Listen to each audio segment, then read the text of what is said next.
Gas prices, by the way, in Washington state are the highest in the entire country. Regular there averages $4.92. Congressman Dan Newhouse is a Republican from that state, joins me now. Congressman, why are gas prices so high in your state? Great question, Stuart. Great question. You know, misery loves company, but we always had California to look to have the highest prices in the country, and now, unfortunately, we've overtaken California. And there's a lot of things that impact price of oil, right? A lot of things. But we can look specifically in the state of Washington and legislation that was passed and went into effect in January. The price of gas increased due to our cap and trade program by 50 cents a gallon.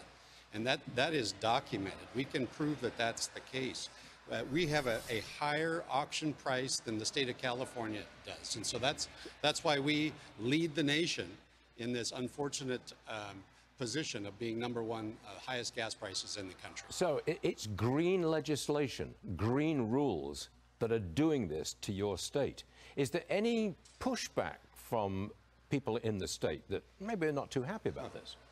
Oh, absolutely. I'm hearing it from my constituents every single day. I represent a rural area, the middle third of the state of Washington. My constituents have to drive. We have to put on miles, and you can't do that without stopping at a filling station now and then.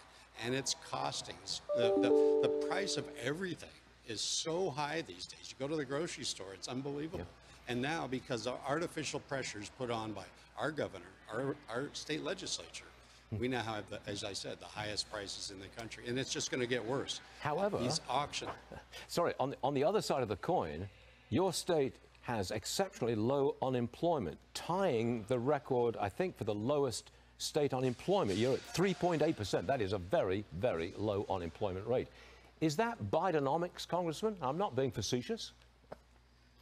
Well, we still we're above the national average. So, Stuart, we have improved, absolutely. The unemployment rates in the state of Washington have improved, but we're still much higher than the national average is.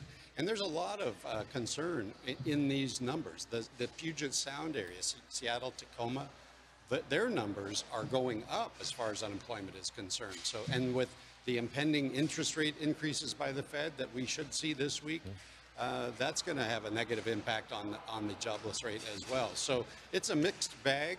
I'm happy that we're seeing improvement. We were the last state in the country to open up after the pandemic.